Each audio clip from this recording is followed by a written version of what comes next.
सज्जनों और भूतिया आत्माओं, स्वागत है आपका इस अनोखे और डरावने कवि सम्मेलन में। आज की रात हमारे साथ हैं कुछ ऐसे भूत जिनकी कविताएं आपको डराते हुए हंसाएंगी। तो कृपया दिल थाम कर बैठिए, क्योंकि अब शुरू होता है भूतिया कवि सम्मेलन की बात है। एक छोटे से गांव अंधेरिया में एक पुरानी और सुनसान हवेली थी। हवेली के बारे में गांव में कई कहानियां मशहूर थीं और लोग कहते थे कि वहां भूतों का डेरा है। दिन ढलते ही हवेली के पास से गुजरने वाला हर व्यक्ति डर के मारे जल्दी जल्दी कदम बढ़ा लेता था। एक दिन गांव का एक लड़का जिसका नाम अमित था, वह रात को अकेले ही हवेली के ओर चल दिया। उसने सोचा चलो देखेंगे कि वास्तव में वहां क्या होता है। वे आधी रात को मशाले लेकर हवेली की ओर चल पड़ा। हवेली के पास पहुंचते ही अचानक एक अजीब सी ठंडी हवा चलने लगी और उनके कानों में किसी के हंसने की आवाज आई।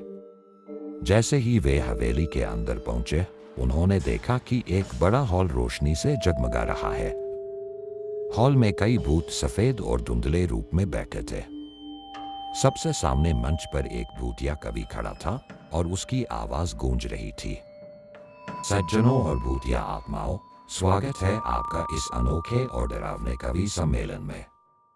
आज की रात हमारे साथ हैं कुछ ऐसे भूत जिनकी कविताएं आपको डराते हुए हंसाएंगी। तो कृपया दिल थाम कर बैठिए, क्योंकि अब शुरू होता है भूतिया कवि सम्मेलन। मंच पर पहला भूत आता है जो पुरानी पोशाक में है और उसकी आवाज बेहद गूंजती है। पहला भूत, चुड़ैल भूत। रात को जब हवाएं चलती है, मेरी हंसी गूंजती है। तुम्हारे घरों की खिड़कियों में मेरी परछाई डराती है। हंसते हंसते डर जाओगे जब मेरी आवाज सुनोगे। मैं भूतनी हूं उस जंगल की जहां तुम कभी ना आओगे। दूसरा भूत है जो कवि टाइप भूत है।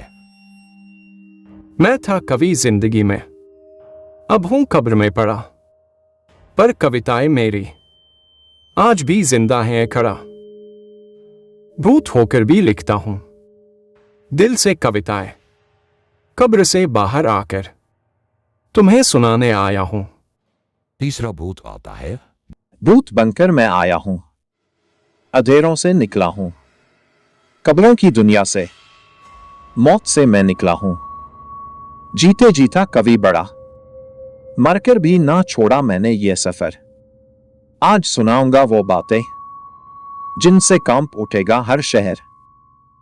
फिर एक और भूत जिसने एक पुरानी रानी की पोशाक पहन रखी थी, मंच पर आया और उसने अपनी कविता सुनाई। जब मैं थी रानी, महल था सुहाना, अब हूं मैं भूतनी, किला है वीराना। प्रेम की कहानियां अब धुंध में खो गईं, पर मेरी कविताओं में मैं जिंदा हूं यहाँ। हॉल में बैठे सभी भूत बड़े ध्यान से उसकी कविता सुन रहे थे और एक दूसरे को देख देख कर अपनी भूतिया मुस्कानें बिखेर रहे थे। इसके बाद एक सैनिक के वेश में भूत मंच पर आया और उसने जोश से अपनी वीर रस की कविता सुनाई। जब तलवार उठाई दुश्मन की गर्दन झुकी, अब भूत बनकर यहाँ मेरी किस्मत रुकी। लड़ाई अब नहीं, कविताएं हैं मेरी साथी, पर तुम्हें सुनाकर मैं भी हूँ खुशहाल अभी। अंत में हवेली का सबसे बूढ़ा और सबसे ताकतवर भूत मंच पर आया। उसकी आवाज में गंभीरता और गहराई थी। हम भूतों का कवि सम्मेलन है निराला, यहाँ ना कोई हार ना कोई प्याला। कविता हमारी आत्मा की पुकार है और यह रात हमारी सबसे प्यारी बहार है। उद्घोषक फिर से मंच पर आता है। वाह, भूतों की इस कवि सम्मेलन में अद्भुत मजा आया। आज की रात भले ही भूतों की थी, लेकिन हंसी और डर के संगम ने इसे और खास बना दिया।